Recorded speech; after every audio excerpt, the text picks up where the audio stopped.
comme vous le savez, nous arrivons à une période de chaleur importante, que nous allons bénéficier de l'été.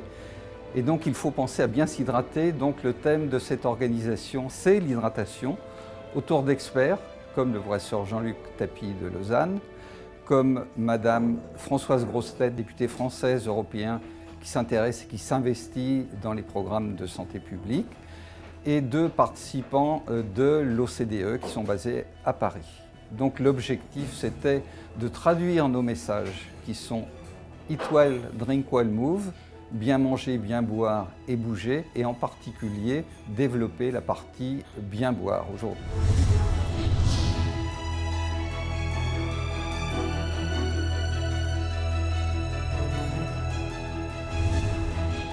Nous sommes un certain nombre de députés européens à travailler sur ces questions de santé et plus particulièrement sur la prévention et entre autres l'obésité d'une manière générale.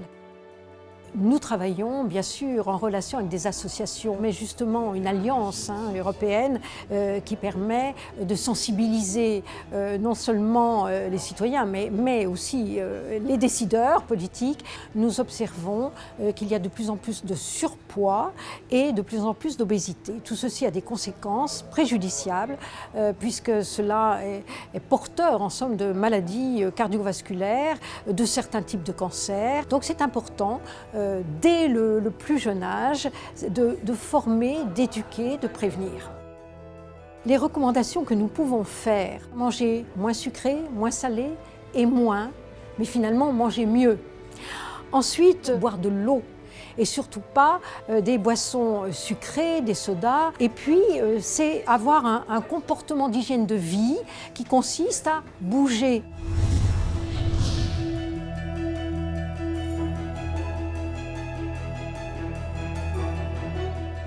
Le problème auquel on peut s'attendre avec des températures élevées, c'est évidemment une augmentation de la sudation et des pertes de liquide qui peuvent être importantes et qui peuvent conduire à des déshydratations et des baisses de pression, voire des coups de chaleur.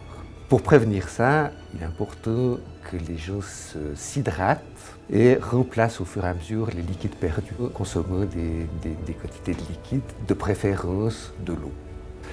Il faut faire une attention particulière pour les enfants qui ne sont pas forcément capables de s'hydrater, de reconnaître leurs besoins de s'hydrater, et à qui il faudra proposer de l'eau et les stimuler à boire, et également les personnes âgées qui ont une certaine tendance à ne pas écouter leur soif.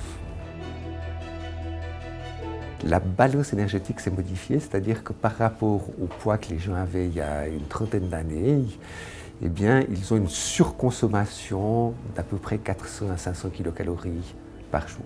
Les boissons sucrées sont des aliments qui peuvent être tolérés en petites quantités, mais pour lesquels il faut faire très attention à l'excès.